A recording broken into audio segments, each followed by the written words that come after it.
Hello and welcome to Lost Love Chronicles. Why does a married woman decide to cheat? A woman who has a nice home, a loving husband, and 2 nice kids. Why, after 15 years of a satisfying marriage?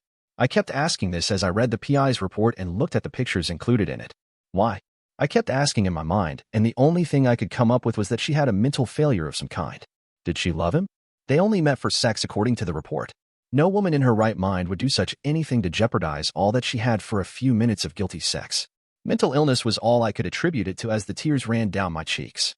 The PI had left me in an empty office to read the report, knowing I would need the privacy to assimilate what it said and to handle the emotions he knew it would invoke. I looked through the pictures and noted the almost depraved way she seemed to be indulging in sex with her lover. I recognized him as Chad Wilkins, a coworker at the real estate office where she worked as an agent. They'd been meeting a couple of times a week at the Motel 6 out at the interstate interchange and occasionally in our house in the guest bedroom. That's where the PI had gotten the pictures, so there was no privacy issue when this went to divorce court. For the first time the PI saw them going into our house, he'd rigged minicams and audio tapes in various rooms there. So now I had to decide how to confront her and win. I'd pretty much determined that I would have to divorce her. There was no way I could condone her cucking me and expecting me to turn the other cheek. I considered myself a Christian man, but the pictures indicated such depravity and lack of respect for me that I could not conceive of any reason for me to forgive her. My name is Frank Noland. I'm 43 and manage a supermarket. The job sometimes requires long hours away from my family, and this is what may have contributed to my wife straying, I thought. But hell, that was no reason to cheat that I could accept. My wife's name is Joan, and she is 42. We'd met in college, and from the time of our first date, there was never another woman for me. I loved and trusted her all our married lives. As I said, she works as an agent in a real estate office and spends a lot of time away from the office, as Chad did, and I guess that's what gave them the opportunities to participate in their extracurricular activities. Chad is about our age and married to Mona, a very nice, lovely woman, and they have 2 kids also, about the same age as ours. I'd met them at various family functions the real estate company had supported and always thought they were a nice family. I figured the divorce could be done very amicably with irreconcilable differences as the cause if she cooperated. We made approximately the same incomes, so there should be no alimony, and if our son, Jeremy, 14, came to live with me and our daughter, Kim, 12, stayed with her mother, there would be no child support. The house would have to be sold and all assets split 50-50ths. If she didn't agree to this, then I would threaten to divorce her for adultery, and the PI report with all the pictures, audio tapes, and videos would be made public. I thought about Chad and what this would do to his family, but I didn't know how to handle that problem yet. I guess at the right time I would take the data I had and give them to his wife and let her decide. I knew it would devastate her as much as it was myself, but she had to know the type of guy she was married to, and I wanted some revenge for what he'd done to my family. Just then there was a knock on the door and the PI came in. "How are you doing, Mr. Noland? Do you have any questions on the material?" "No, I guess not. It's all here as I expected." I sadly responded. "Do you want to see the videos or listen to the audio tapes? You might get a better idea of how the events transpired." "No thanks, I couldn't take any more than what the photos show," I answered. I really couldn't take what I'd seen as she'd totally given herself to another man, and so I got up and prepared to leave. On the way out, I wrote the PI a check for the balance I owed him, and taking his report with the photos, audio, and videotapes, I left his office. I'd taken the afternoon off and decided to just let the assistant manager handle things at the market. It was good training for him, and he could reach me on my cell if needed. Stopping at a park near our home, I mulled over in my mind the events that had led me to discovering my soon-to-be ex-wife's adultery. I didn't want to go the house we called home because I could no longer think of it as a home, just a house where we ate and slept. I decided I would have to try to hold the family together as long as possible for the sake of the kids, as they needed the security of a home. Joan is an attractive woman and keeps in shape with workout and the activities related to her job. She isn't svelte by any means, as she'd filled out some after the kids were born, but I noticed she'd lost a little weight and was tired a lot lately, which I put down to a new diet. She still looks very nice to me. Our sex life had been frequent up to a few weeks ago, and very loving but bland mostly, using the missionary position and little or no oral sex. I thought about broaching her on spicing up our sex life, but was always afraid of her reaction to some of the fantasies I had. I didn't catch on right away as to the reduced frequency of our mating, but looking back, she didn't want to have sex with me on the days she'd been with Chad. But all other times our love-making continued as before. It was when I accidentally saw a bank billing for her personal business card and noted charges to our local Motel 6 that I became suspicious and decided to do some checking. The PI's report was the result. Maybe I should have confronted her about it then, but if she was cheating, I wanted it documented. It was very expensive, and I'd had to go into our retirement savings to pay for it. I determined that if he found out what I expected, I wouldn't have to worry about growing old and retiring together someday. The thing that bothered me the most was that she never seemed to change her loving attitude toward me even as she was having her affair. I wondered about how she could be so two-faced about it and act like nothing had changed in her life. She must be a good actress, I thought. What she was doing with Chad indicated she'd lost her love and respect for me as her husband and lover, and her insidious behavior must be dealt with. As I sat in the park where we'd taken our kids so many times as they were growing up, I could feel my eyes tearing up again, and my thoughts went back over the 15 years of what I thought was an ideal marriage. All the good times with only occasional problems. How could she have given it up so easily? I sobbed quietly with my head back against the headrest in the quiet of the park for some time until I brought myself under control. Another thought came to me. If she truly were suffering from a mental illness, could I stay with her? Our wedding vows included the words, "in sickness and in health." Mental illness is a sickness. Could I stay in the marriage to honor that vow if she stopped her affair? But the marriage vows also included the words, "and forsake all others," and she had certainly not done that. I decided that I could never trust her again, and if I can't trust her, even though it's caused by a sickness, I couldn't live with her. How could I control her and work too? So divorce was the only solution. Next, I considered how to manage the break with minimum impact on the kids and without having a major confrontation with her, but first I needed to find and talk with a divorce attorney. Using my cell, I called our attorney to get a recommendation from him.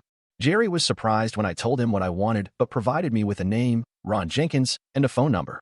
Before hanging up, I asked him to rewrite my will, removing Joan and naming our kids as the sole beneficiaries. I immediately called and made an appointment for the next morning with the divorce attorney. Then I decided to go home and try to act normal for a few more days. When I got home, Joan hadn't arrived yet, but the kids were home from school and doing their homework. I was proud that they disciplined themselves, with a little help, to do it as soon as they got home from school. "Dad," Kim asked, "what are you doing home so early?" "I had some business to take care of, honey, and rather than going back to the store afterward, I just came home to check up on you guys." "Oh, Dad, you know what hard workers we are," she responded with a roguish grin as we hugged. She was a great daughter, and I was going to miss her when I split with her mother. "Oh, sure you are. Isn't your mother home yet?" "No. She called and said she had a showing and would be a little late. She's bringing Chinese home for dinner." "Sounds good to me. Is Jeremy up in his room?" "Yeah." I wondered if Joan was meeting Chad this afternoon at Motel 6 as I went upstairs and rapped on Jeremy's door. I'd pulled off the PI as I had all the information I needed, so wasn't keeping track of her affair as I had before. Jeremy opened the door and I ruffled his hair and hugged him. "What's up, Dad?" "Nothing, Ja. Just letting you know I'm home." "How's school going?" "Good. No complaints." We talked for a few more minutes, then I went downstairs and made myself my favorite drink, scotch on the rocks, while I waited for Joan to get home. She came in a half hour later looking a little tired and pale, even a little grayish, and with her recent weight loss it made her dress hang a little loose on her. Funny, I thought, she hadn't mentioned going on a diet. I watched as she took the bag of Chinese into the kitchen and hugged Kim. Then she went and called upstairs for Jeremy to come for dinner before turning to me with a smile that lit up her whole face. "How was my darling husband's day?" she asked with a kiss on my cheek. "Fine," I responded, returning a kiss to her cheek. "Are we grouchy about something today?" she asked with a questioning look on her face. "No, I'm fine, honey. Just a busy day," I responded, trying to act a little more cheerful. She looked at me with a funny expression on her face, almost like guilt I thought, and went back into the kitchen. I finished my scotch and went out to the kitchen to help her set the table while Kim poured the water glasses. She seemed to love me as much as she always had, and it really puzzled me as to why she was suddenly needing extra sex and risk our marriage. But it would soon be a moot point since the divorce would proceed, no matter the reason for her adultery. We had a pleasant meal together as Joan told us about the showing that had delayed her. It seems it was a rather large, expensive house and her commission would be considerable. I didn't know or care whether there was a real showing or she had just indulged herself with her lover instead. I was past caring, but I tried not to reveal my inner feelings for the kids' sake as we ate. Afterward, the kids cleaned up the kitchen, and while Joan was upstairs putting on more comfortable clothes, I went into the family room to watch the news. I heard the shower running upstairs, and I wondered if she was washing off her lover's smell so she could give me a guilty seconds tonight. I was getting mad about her affair and beginning to think about an appropriate revenge. That night she did try to initiate sex, but I put her off and rolled over away from her. I feigned sleeping and I could hear her sigh as she turned away. The next morning I was up early and out of the house before the rest were up. I left a note explaining that an important project at work needed to be finished today, and I needed an early start. I really was finding it very difficult to function normally around Joan, and I needed the time away from her. I did finally get into work and managed to get a few things done before I had to leave for my appointment with the divorce lawyer. When I arrived at his office, I had my copy of the PI's evidence with me. His secretary ushered me immediately into his office, and after introducing myself, I explained what I was seeking in the way of a divorce. He glanced through the pictures and read the report and agreed that it was a reasonable plan and could be handled very easily if she agreed. If she didn't, the report, pictures, and other data would provide strong leverage to get her to agree. I asked him when he could be ready to serve her with a notice of divorce, and he responded by telling me a couple of days. It would take that long to prepare the papers, file them at the courthouse, and then prepare copies for serving. I asked if he could put one of the photos of her and chat with the divorce papers to be served so that she would know immediately the reason. He promised he would do that, and he would call me as soon as the papers were ready to serve. I left and headed home. Now I had to decide how to break the news to Jeremy and Kim. The breakup of the family without any warning will devastate them, I was sure. I couldn't warn them ahead of time as Joan would know before being served, and part of my revenge was going to be having her served at the real estate office. I planned it to be a total surprise that I knew about her affair. That and the notice of divorce should shock her into suddenly realizing what she had lost. It might also signal to Chad that his marriage might be in trouble also if he was there or heard about it. The kids were my biggest concern, and I had to figure a way to break it to them gently. I spent the rest of the day looking for a furnished apartment that I could call home temporarily until I found something more permanent. I finally found one and put down a deposit to hold it for a few days and then headed home. Joan was home when I got there preparing dinner. When she saw me, she smiled and gave me a warm kiss. Lord, I thought. This woman can act, and if she can do it, I can too, and returned her kiss with some passion. Easy, big boy. Wait till tonight, and I'll give you what you're looking for. Kim, who was doing her homework at the dining room table, cried in disgust. Mom, that's icky. Sorry, honey, Mom got carried away for a minute. Joan laughed. I wondered if I could stomach making love to her, but she might start getting suspicious if I didn't respond to her sexual overtures. I'd put her off last night, but I couldn't put it off 2 nights without an exclamation. If I could, I'd have to do it. What's for dinner? I asked with my arms still around her waist. It's going to be burnt chicken and biscuits if I don't stop playing with you. She responded with a grin at me as she returned to her meal preparations.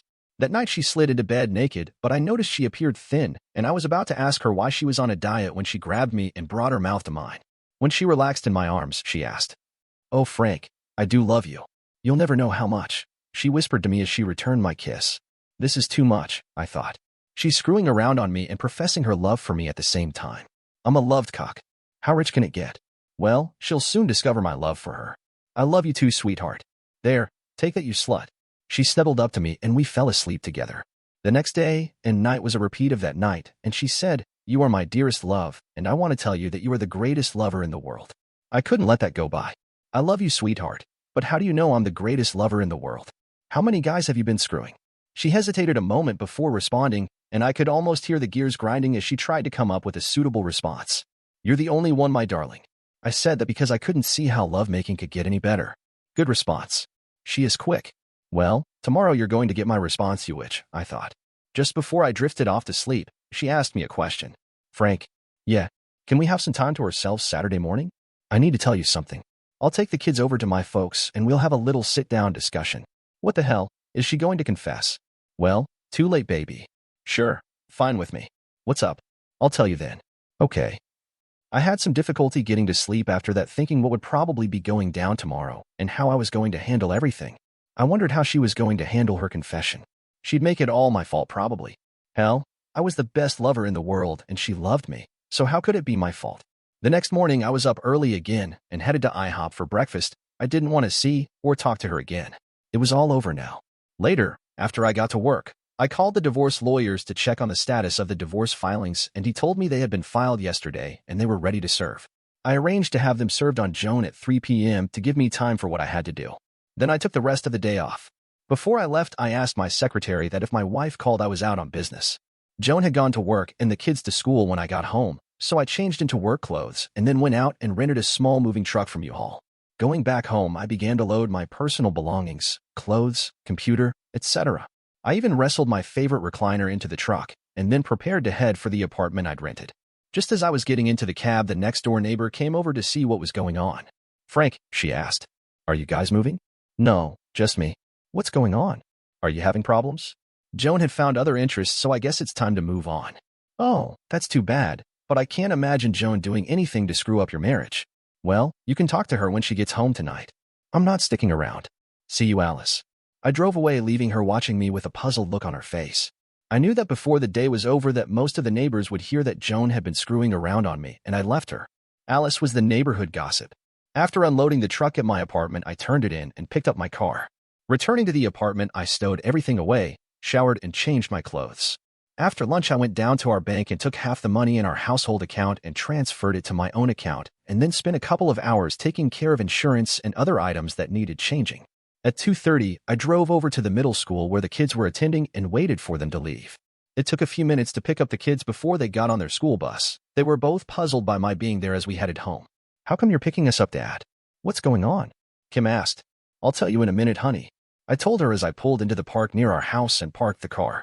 Kim was sitting in the front seat beside me and Jeremy was in the back as I turned to them, both looking very confused. "This is very hard for me to tell you this, but I've left your mother.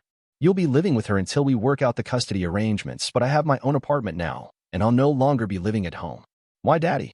Kim exclaimed as tears flooded her eyes. "Why can't you be with us anymore?" Jeremy just muttered, "Oh shit," and turned his head away to avoid us seeing his tears. "I'm really sorry, you guys, and I can't explain the reason, but you have to remember that we both love you and will always be there for you. You're both going to have to support your mother and be there for her, but our marriage is broken, and I don't think it can be repaired. We'll be there as your mom and dad, but we won't be doing it together." Kim was openly crying now, and I reached over and tried to hug her over the console. I hated to see my little girl cry. Why did Joan do this to us? I asked myself. Look what it's doing to our kids.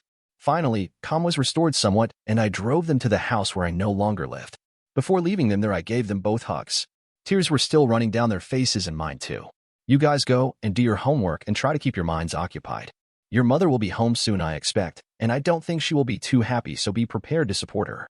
You can call me on your cells at my cell phone number if you need anything, and I'll be calling you on yours to see how you're doing.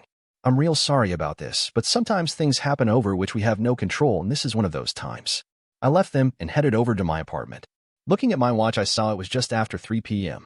Joan ought to be getting the bad news about now. It was about 5 p.m. that same day when my cell phone rang. I looked at caller ID and saw it was my in-law's phone calling. Apprehensively, I answered it. "Hello, Frank. I heard my father-in-law, Sam speaking." "Yes, Sam. What can I do for you?" I liked Sam. We had always gotten along fine together. "Frank, Joan is in the hospital." "The hospital?" "Yeah, they brought her here from work.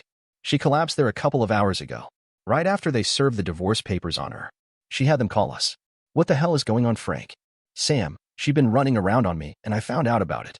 "Oh shit, are you sure? That doesn't sound like her." "I have the PI's report, pictures, video, and audio. It's all there." "Oh damn, this will kill her mother. How's Joan doing?" "She's had a severe shock, but I've also found out something else. She's dying." The words, "she's dying," just seemed to stun me for a minute before I responded asking for clarification. "What do you mean she's dying?" "She has pancreatic cancer and it's terminal. They're only giving her a few more weeks to live." "My God, I didn't know that, Sam. She never told me." "How long has she known?" "She's pretty heavily tranquilized, but she was able to say about 3 months. She's really distraught." "Can you come to the hospital?" "I think she wants to see you." My mind was in a maelstrom of confusion. Joan terminal? What did I want to do? Damn, I've already told the kids I'm leaving her. The kids? Oh shit, they're home alone. I'll come as soon as I can, but I've got to see about the kids. They're at home alone. Where are you at? I'm over in my apartment. You had it all planned out? Yes, I wanted to hurt her as much as she hurt me. I loved that woman and I trusted her. There are no excuses for breaking vows we make before God. I guess I can understand that. I've got to get over to the house now. Do you know how long they're going to keep her there? At least overnight. They want to keep an eye on her. Okay if I bring the kids up this evening? I think she prefers they stay away. She'll be going home tomorrow. She should be able to cope better then. Are you going to make it here tonight? This is such a mess. I don't know what to do now. I'll stay with the kids tonight and tell her we'll talk tomorrow. I'll get the kids off to school and then come get her. All right, Frank. I'll tell her. We'll stay here until she goes to sleep. After hanging up, I got in my car and headed back to the house. As I was driving, my phone rang. It was Kim's cell. Hello, Kim. Daddy, Mom isn't home yet. Has something happened to her? I'm on my way home now, honey. I'll explain when I get there. It should only be a few more minutes. Okay, bye. Lord, what was I going to tell the kids? This was such a mess. Why didn't she tell me she was terminal? Maybe this explains, somehow, why she had the affair. She must have started it after she was told about her illness. No wonder she was losing weight and was tired all the time. Pulling into the driveway at home, Kim came running out the door to greet me. Jeremy stood in the doorway, watching. Daddy, where's Mommy? She's in the hospital, baby. She fainted and they took her in for a checkup. Grandpa Sam called and she's doing fine, so don't worry. We'll We'll see her tomorrow when she comes home. They're just keeping her overnight to make sure she's okay. I took her hand and we went inside. I put my arm around Jeremy's shoulder to reassure him. He seemed to appreciate the gesture. How would you guys like to go out to eat? After dinner at our favorite pizza restaurant, we went back to the house. I called Sam to see how Joan was doing, and he said she was sleeping comfortably and they were getting ready to go home. I reiterated to him that I would be in to see her in the morning and bring her back home. We had lots of things to talk about. He agreed with me. Before the kids went to bed, Jeremy asked, "Are you coming back home, Dad?" I thought a moment before answering. It looks like I may have to, You guys plan to go to school tomorrow, and then I'll probably bring your mother home. We can have a family discussion tomorrow evening. Okay. Yeah, that's fine. Kim, who was listening, asked, "Do you still love Mom, Dad?" I've always loved your mom, honey. It's just that something made it so I couldn't live here anymore, but I may have to come back to help your mom for a while. She smiled at my response that I was coming back home. I gave them both a hug before they went to their rooms. After they left, I made myself a drink and then sat in front of the TV looking at the blank screen for a while. Yes, I'd have to come back home. If she was dying, she wouldn't be able to look after the house and the kids. We would have to talk tomorrow before the kids got home to iron out living arrangements. I would have to assume there was a tie-in between her affair and being told her anticipated life spa was severely shortened. Maybe I would finally find out why. There were a myriad of things I would have to do, including canceling the divorce action. There was no sense pursuing a divorce with a terminally ill person. I'd have to give up the apartment too. Lord, why didn't she tell me about it? Why keep it a secret?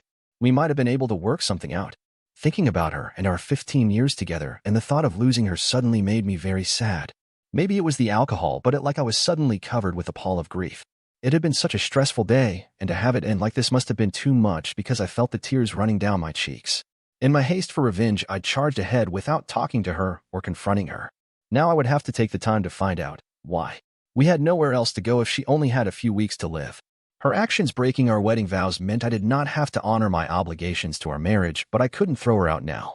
I did still have responsibilities as a fellow human being and a parent. The next morning I was up early and got the kids ready for school. Kim was excited about seeing her mother when she got home from school. "Have you heard how Mom is doing this morning, Daddy?" "I haven't had time to call yet, honey. I'm sure if there was a problem they'd have called us." "Do you have everything ready for school?" "Yes, it's all in my backpack." "Okay then, let's get going. The bus will be along in a few minutes. You all set, Ja?" "Yeah, I'm ready." "Okay, see you later then. Have a good day." After they went out, I stood on the porch watching until the bus came and then went back inside. Before I picked up Joan, I needed to bring my stuff back home, so I called the truck rental place and got the same truck reserved. They promised to have it ready as soon as I arrived. I called the hospital and asked for Joan's room. She was having breakfast when I called, but started crying as soon as she heard my voice. "Oh, Frank, I'm so sorry. Can we talk?" "I'm going to come get you about noon, Joan. I have some things to do first, and after we get home we can talk. Are you sure they're going to release you?" "Oh yes, the doctor was in and he said I could go home this morning. I'm so sore." "Save it until we get home, Joan. I'll see you later." I broke in gently. "All right," I heard back in a small, weepy voice. Putting on my work clothes, I headed for U-Haul to pick up the truck. It took a little less than 2 hours to get my stuff moved back home.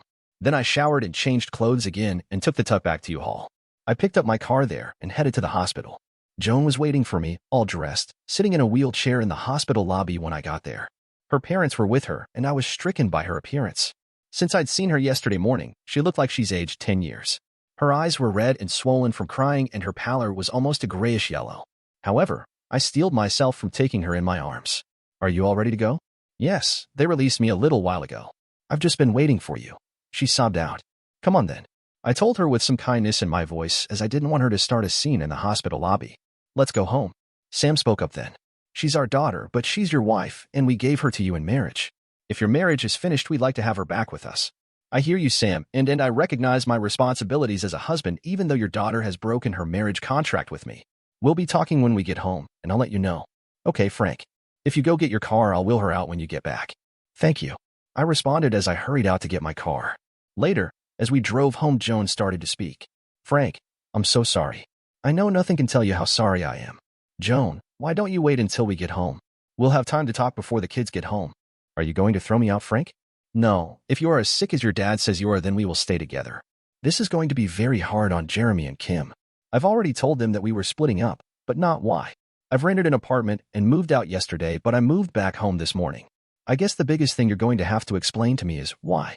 Why did you do it, and why did you do those things with Chad you never did with me?" I think I deserve an answer, and when we get home, I want you to tell me why. If your dad hasn't told you, I hired a PI and I have his report with pictures, video, and audio recordings when you met Chad in our guest room. So there's nothing you can say that will disprove your actions. Joan just sat in the passenger seat with her head down, quietly crying. All right, Frank, I'll try to tell you. We drove along in silence, except for her weeping, until we got home. I helped her inside and up to our bedroom when she said she'd like to shower and change her clothes before we sat down to talk. While she was doing that, I made us soup and sandwiches for lunch. After lunch, we sat at the kitchen table across from one another and looked at her. Go ahead, Joan. I want to hear it now before the kids get home. All right. I don't know whether you remember or not, but about 3 months ago, I was having stomach pains I thought was indigestion or heartburn. Well, after a couple of weeks and the pain didn't stop, and I couldn't relieve it with antacids, I went to see our family doctor, and he sent me out for tests and a CAT scan. I did all this without telling you because I didn't want to worry you or the kids unnecessarily. My job lets me get out of the office at odd times, and I took advantage of it. When he got the results, he made arrangements for me to see an internist. He did some more tests and finally told me I had a case of pancreatic cancer, and there wasn't much they could do for me. He told me that it was discovered so late that treatment would be ineffective, and I had only a matter of weeks to live. I was finally going to tell you about it this Saturday. It struck me very hard that I would be leaving you and Jeremy and Kim. I didn't know what to do or how to tell you or the kids. One thing that also kept going through my mind was that I was so young and really hadn't lived yet. Sometimes when you aren't around, I went to X-rated sites on the computer and watched certain acts that really turned me on. I always wanted to do some of them, but I never mentioned it to you because I was afraid you'd lose respect for me. I wanted your memory of me to be unsullied with thoughts that I was a deranged woman. So I was in a terrible quandary, and my judgment was clouded by the thought my time was running out fast. I wanted the experience of living my fantasies before I went, but the one who I should have talked to about it was you. But I didn't want you to remember me as a horny woman. I knew that Chad was into these things because I'd hear him talking to a couple of other guys in the office one day when they didn't know I could hear. So, I got up my nerve one day and asked him about it, and he admitted to having a bunch of videos that he could show me. So, one afternoon we went over to his place and he put on several X-rated videos. They got me so hot that we got involved. It wasn't as good as I'd hoped it would be or as fulfilling as when we did it, but I kept hoping it would get better. We even did it in our guest room a couple of times, as you know. I would never let him in our bed. The last time we did it was in the guest room, and I tried to make it as good as the videos showed it to be, but I couldn't enjoy it, and I finally convinced myself that it was never going to get better, so I ended it with him. I know that what I did was terribly self-centered on my part, and I did it without thought of you or our children.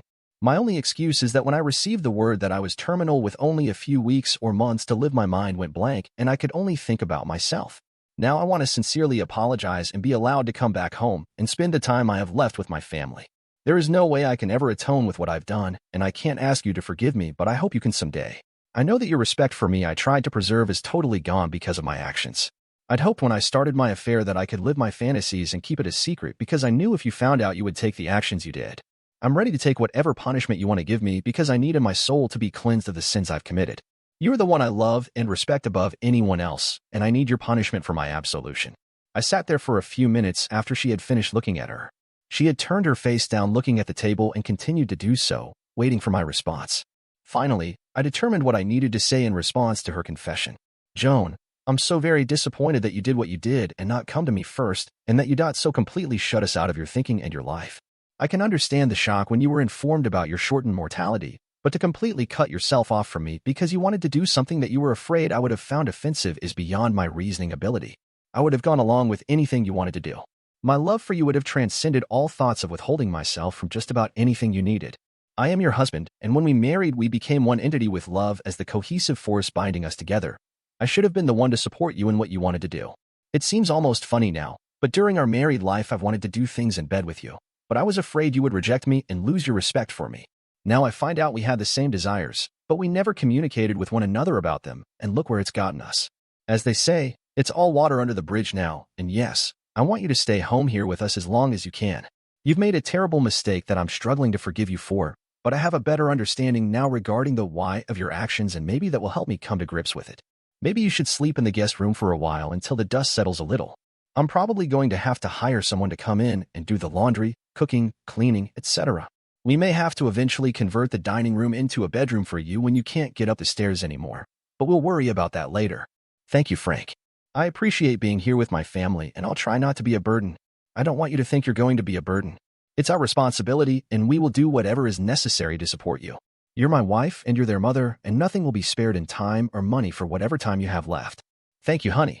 She told me as she reached tentatively across the table and took my hand. When the kids find out about your condition, it's going to be hard on them. It's going to come on top of me leaving you, and that hit them pretty hard. I told them we'd have a family meeting to discuss everything when they got home from school. Her face saddened again as she thought about our children. We have to do it, I guess. They're old enough now, but it's still going to be hard, especially on Kim, she acknowledged while she continued to grip my hand. I didn't pull away from her. The meeting with the kids took place soon after they got home from school. Kim exhibited her joy to find her mother back home, whereas Jeremy was less demonstrative but seemed relieved to see her again.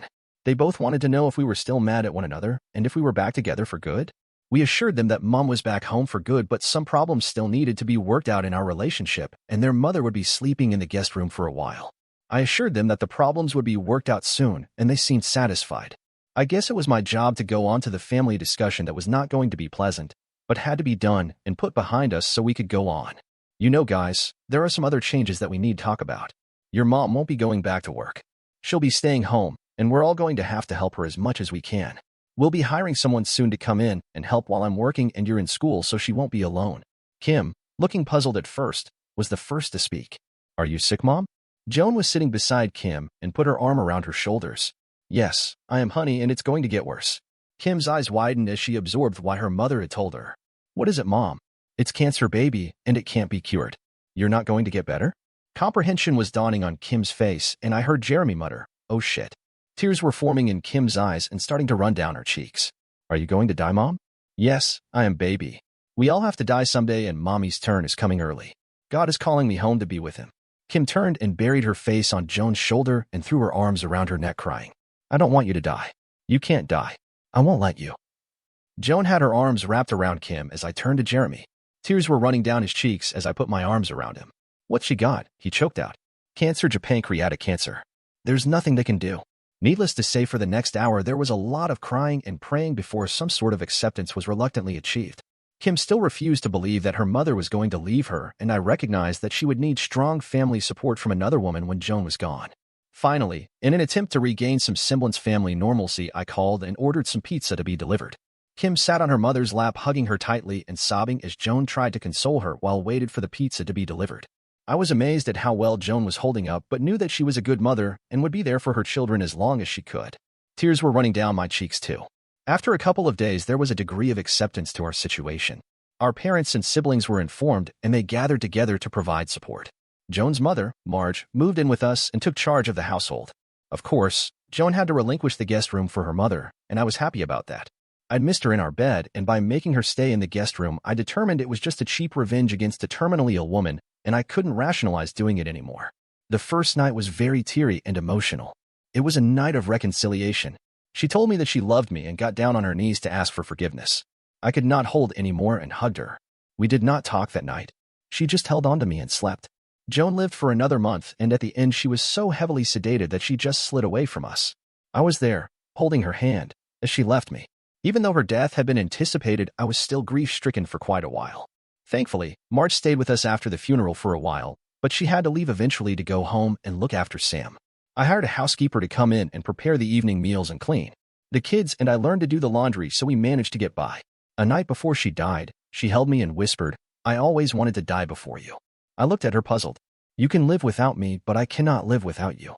Find another wife after I am gone, because Kim needed another woman to confide in and guide her, and you would need a companion too. I have not yet started to date again. I don't see that for some time, and I'm still wondering whether to break up Chad's happy home or not. I'll let him sweat a little while longer.